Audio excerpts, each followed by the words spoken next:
I am Tyler DeLuca, and this is your biased Thunder recap for Game 1 against Houston. That was awful. Like, really bad. I'm disgusted. I tried to ask myself after the game what exactly went wrong, and I got so overwhelmed that I decided to start with the extremely few and far between positives that came from Game 1. Okay, so starting off with probably the most glaring positive was Gallinari's performance tonight. He carried us with 29 points, but I think the biggest positive from it is in the way that he did it. Obviously, the storyline going into this series was how is OKC going to handle the small ball lineup from the Pocket Rockets? So, Gallinari attacked the mid-range, which is perfect, especially when he got switched on to Harden. The media trend that Harden is some god-awful defender is completely overblown. His post defense is actually really good for a guard. He's built very well to handle the post. What he's not built for is Gallinari in the mid-range. And anytime that we can get that screen and then fade off with the switch, we take that every possession, especially with how our offense looks today. We will happily take a Gallinari mid-range over Harden anytime down the floor.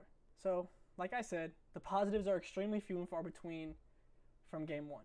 But Steven Adams only going a -3 and rebounding pretty well is a positive, especially in the small ball environment where there were so many questions with how he could keep up with the Pocket Rockets.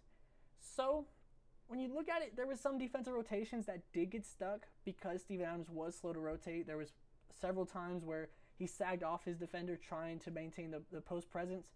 But overall, I think he handled himself pretty well. One big change, though, that I would have with Steven Adams' game today is when he is matched up on an Eric Gordon, a Daniel House, somebody like that, at the free throw line, he automatically continues to look for SGA, Chris Paul, Dennis Schroeder, and looks just like a sad puppy. Take him to the post. No one's saying that you have to force up a shot, but if we're going to go against a small ball, we have to use the size to our advantage, and Steven Adams is absolutely our best chance at doing that. Okay, so my final positive from Game 1, and the fact that there's only 3 should tell you basically everything you need to know about this game, is the fact that I trust Darius Bazley now, which is something that I haven't been able to say for young wings that we have drafted in a long time. I remember thinking Perry Jones III was going to be the second coming of KD, and now he plays for the Big 3. So I have trust issues now, and Darius Bazley has earned my trust in the bubble. Our young, raw, athletic wings have always been able to defend and not shoot, but now we have someone that when I see shoot a ball, I don't just groan in disgust. And that is a huge improvement for me. And honestly, Darius Bazley has proven himself not only to be a capable shooter, but a capable 5. And in this totally unique series against the Rockets where small ball is a prime component of it, I think that playing Bazley small ball versus small ball is going to come in need at points because Adams and Noel and Muscala don't stretch the floor like we need to, and if we have offensive struggles like this again, we are going to have to change something up. And I think Bazley is that perfect mix of being able to stretch the floor like Muscala, but also have a long paint presence like a Noel or Adams that the Thunder need to match up with the Rockets a little bit better. And that's it. That's all the positives I have. There's not many positives to take from this game. Watching the game through my fingers as I continuously facepalmed left me with only 3 positives. And now we get to the negatives, and honestly, I'm sure I probably missed some because there was too many to count in this game. So I think one of the most obvious differences for the Thunder tonight was SGA. I don't know if we need to start putting up the SGA missing posters or what, but the aggressive Shai from the regular season was nowhere to be seen tonight. Shai only had 8 attempts. This is the guy who averaged 19 for us in the regular season. And here's the thing. I will take missed shots. Missed shots are okay with me. If they're good shots, take them. I will take missed shots and learning from those misses.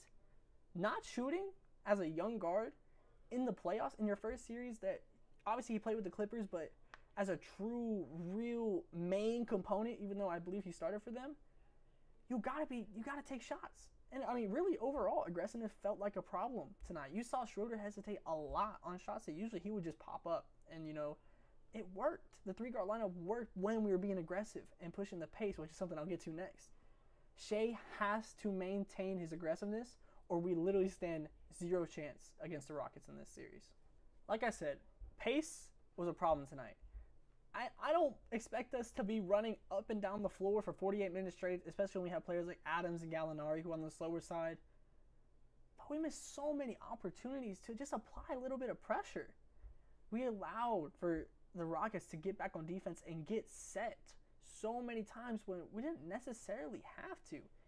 And this is something that both Billy Donovan and Steven Adams talked about in their post-game pressers. So I have hope that this is something that's going to change for the next game. But tonight it was bad. It was really, really bad. Our pace was awful. Okay, speaking of Billy Donnie, I got a couple questions for him. Okay, what was wrong with our defensive rotations tonight, Mr. Coach of the Year? Where is that Coach of the Year? Because he wasn't there tonight. There was no adjustments made at all throughout this entire game, and that's just something that worries me about Billy Donovan, because I remember last year when we played Portland, we kept going under the ball screens and Damian Lillard was lighting us up the entire series and we never made a change. So I'm scared. I'll be honest. I'm a little frightened. I'm a little nervous because our defensive rotations tonight were awful. We couldn't decide if we wanted to double Harden or make Harden beat us, and Harden got his, and we allowed Jeff Green and Ben McLemore to get theirs too because our adjustments were so slow on the defensive side of the ball. And then on the offensive side of the ball, I have not seen our team stay so stagnant on the offensive side of the ball since last year when we had Westbrook playing a lot of hero ball. And that's not something that this team does. What makes this team so great is the constant ball movement and the constant movement off the ball. And leaving that, and then on top of the pace, which allowed the defense to get set, we literally just made it so easy for the Rockets to play defense. We basically gave them the game just off coaching. And obviously, I'm not saying like, oh, fire Billy Donovan, but at what point does the lack of adjustments in game become a serious problem for Thunder fans? Because it's something that I've noticed several times now, and I'm not sure how many playoff runs I'm willing to sacrifice to lack of adjustments at this point. Obviously, there isn't much to take from this game besides disgust, but I'm hopeful for game 2. This is our first time playing the Pocket Rockets. You know, last time we played them, they still had Clint Capella before he was traded to Atlanta. So I'm hoping this was just a feeling out game for us. I'm hoping that Shea comes back a changed man and back to the Shea that we know and love from the regular season. And hopefully I will be back with a much happier Bias Thunder recap on Thursday.